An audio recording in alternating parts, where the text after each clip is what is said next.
Monkey പോക്സിനെ കുറിച്ചുള്ള ഉത്കണ്ഠ ലോകത്തിന്റെ പല രാജ്യങ്ങളിലും ഇപ്പോൾ പടരുന്നു, മരണനിരക്ക് ഉയരുന്നു. ഈ അവസരത്തിൽ ഇന്ത്യൻ മെഡിക്കൽ അസോസിയേഷന്റെ കേന്ദ്ര കമ്മിറ്റി അംഗം ഡോക്ടർ സുൽഫി നൂഖ് നമുക്കൊപ്പം ചേരുന്നു. Doctor Sulphi, good morning.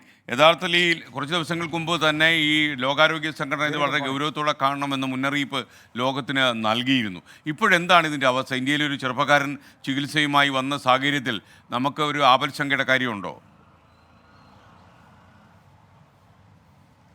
തീർച്ചയായിട്ടും ആപൽശങ്കയുടെ കാര്യമില്ല. പക്ഷേ ലോകാരോഗ്യ സംഘടന നമ്മളിപ്പോൾ പറഞ്ഞതുപോലെ തന്നെ കുറച്ച് നാളുകൾക്ക് മുമ്പ് ഇതിനൊരു പബ്ലിക് ഹെൽത്ത് എമർജൻസി ആയിട്ട് ഡിക്ലെയർ ചെയ്തിട്ടുണ്ട്. മീൻസ് നമുക്ക് ഈ അസുഖം വ്യാപകമായി പടർന്നു പിടിക്കാതിരിക്കുവാനുള്ള മുൻകരുതലുകൾ എടുക്കണം എന്നുള്ള രീതിയിലാണ് അത്തരമൊരു മുന്നറിയിപ്പ് നൽകിയത്. അതിനർത്ഥം നമ്മുടെ ഇപ്പോൾ ആഫ്രിക്കൻ കൺട്രീസിലുണ്ടായ ഇപ്പോഴുള്ള ഒരു ഔട്ട് ബ്രേക്ക് മറ്റ് സംസ്ഥാനങ്ങളിലേക്കും മറ്റ് രാജ്യങ്ങളിലേക്കൊക്കെ വരാനുള്ള സാധ്യത കണ്ടുകൊണ്ടാണ്.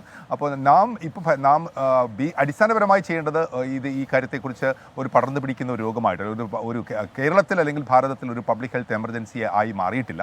ലോകാരോഗ്യ സംഘടന നിരീക്ഷിക്കാൻ പറഞ്ഞതുകൊണ്ട് തന്നെ നമുക്ക് ആ കാര്യത്തിൽ ജാഗ്രതയുണ്ടാവണം. രോഗലക്ഷണങ്ങൾ ഇപ്പോൾ തൊട്ട് മുമ്പ് പറഞ്ഞതുപോലെ തന്നെ ദേഹത്തുണ്ടാകുന്ന തടിപ്പുകൾ അല്ലെങ്കിൽ ചെറിയ കുരുക്കൾ പോലെയുള്ള ലീഷൻസ്, പനി, ശരീരവേദന, അതോടൊപ്പം തന്നെ നടുവേദന, തലവേദന, അത്തരം കാര്യങ്ങൾ ഉണ്ടാവുകയാണ് എന്നുണ്ടെങ്കിൽ പ്രത്യേകിച്ച് വിദേശ രാജ്യങ്ങളിൽ നിന്നും വന്നിട്ടുള്ള ആൾക്കാരുമൊക്കെ തന്നെ അല്ലെങ്കിൽ ഇത്തരം രോഗലക്ഷണമുള്ള ആൾക്കാരുമായിട്ട് കോൺടാക്റ്റ് ഉണ്ടായിട്ടുള്ള ആൾക്കാർ ഇവരൊക്കെ തന്നെ ചികിത്സ എത്രയും പെട്ടെന്ന് എടുക്കുക എന്നുള്ളതാണ് ഇതിന് ഏറ്റവും പ്രാധാന്യം അർഹിക്കുന്ന ഒരു കാര്യം. ഇതിനെക്കുറിച്ച് ഈ ഒരു അപഖ്യാതിയും കൂടെയുണ്ട്. ഈ അസുഖത്തെക്കുറിച്ച് ഒരു സെക്സ്വലി ട്രാൻസ്മിറ്റഡ് ഡിസീസ് മാത്രമാണ് എന്നുള്ളതാണ്.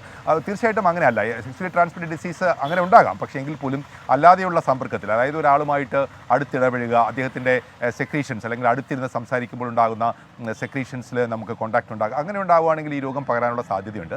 ബേസിക്കലി ഭയപ്പെടേണ്ട ഒരു കാര്യം തന്നെ ഇപ്പോഴില്ല. പക്ഷേ എങ്കിലും ഈ അസുഖ ലക്ഷണങ്ങളുമായിട്ട് വരുന്ന ആൾക്കാരിൽ ഒരു മുൻകരുതൽ എടുക്കുകയും നമുക്കതിന് അത്യാവശ്യമാണെങ്കിൽ അവർക്കുള്ള പരിശോധനകൾ നടത്തുകയും അവരെ മാറ്റി നിർത്തുകയും ചെയ്യുന്ന അല്ലെങ്കിൽ അവർക്കൊരു ഐസൊലേറ്റ് ചെയ്യുന്ന രീതിയുമൊക്കെ ചെയ്യേണ്ടതാണ് എന്നുള്ളതാണ് ഇപ്പോൾ പോക്സിനെ കുറിച്ചുള്ള കാര്യം. കേരളത്തെ സംബന്ധിച്ചിടത്തോളം നമുക്കൊരു പ്രത്യേകത, നമുക്കറിയാം നമ്മുടെ COVID-19 ആണെങ്കിലും അല്ലെങ്കിൽ മറ്റ് പല രോഗങ്ങളാണെങ്കിലും നമ്മൾ ആദ്യം പിക്ക് ചെയ്യുന്നത് കേരളത്തിലാണ്. അതിന് കാരണം കേരളത്തിലെ ഒരു ജനസാന്ദ്രത, പുറത്തേക്കും അകത്തേക്കും ധാരാളം ആൾക്കാർ എപ്പോഴും സഞ്ചരിച്ചുകൊണ്ടിരിക്കുന്ന ഒരു രാജ്യം, വിദേശ രാജ്യങ്ങളിൽ ധാരാളം ആൾക്കാർ ജോലി ചെയ്യുന്ന ഒരു സംസ്ഥാനം എന്നുള്ളതൊക്കെ രീതിയിൽ ഇത്തരം ഈ രോഗലക്ഷണങ്ങളുമായി വരുന്ന ആൾക്കാരുണ്ടെങ്കിൽ ചികിത്സ എടുക്കാൻ മടിക്കാതിരിക്കുക എന്നൊരു സാഹചര്യം നാം തീർച്ചയായിട്ടും കാത്തു സൂക്ഷിക്കേണ്ടതായിട്ടുണ്ട്.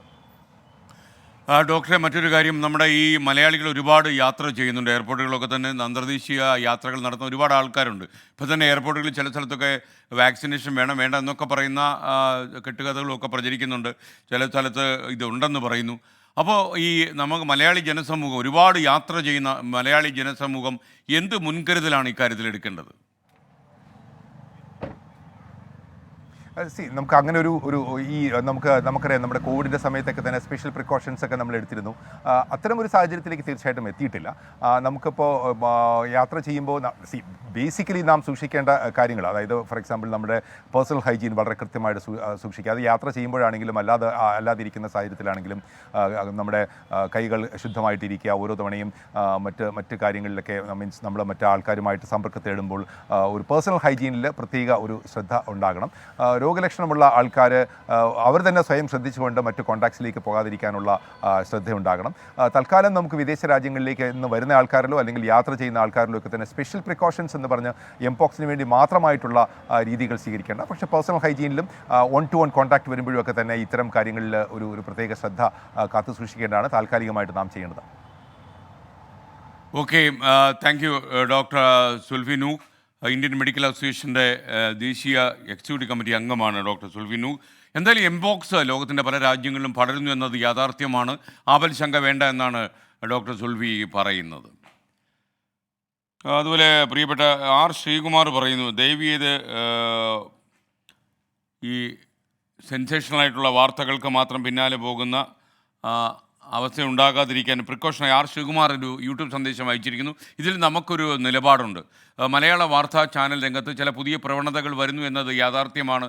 എന്നാൽ ആ പ്രവണതയ്ക്ക് പിന്നാലെ ചൂട്ടുപിടിച്ചു പോകാൻ നമ്മൾ തയ്യാറല്ല. ലൈംഗിക ആരോപണങ്ങളൊക്കെ തീർച്ചയായിട്ടും നമ്മുടെ സമൂഹത്തിലുണ്ടാകും.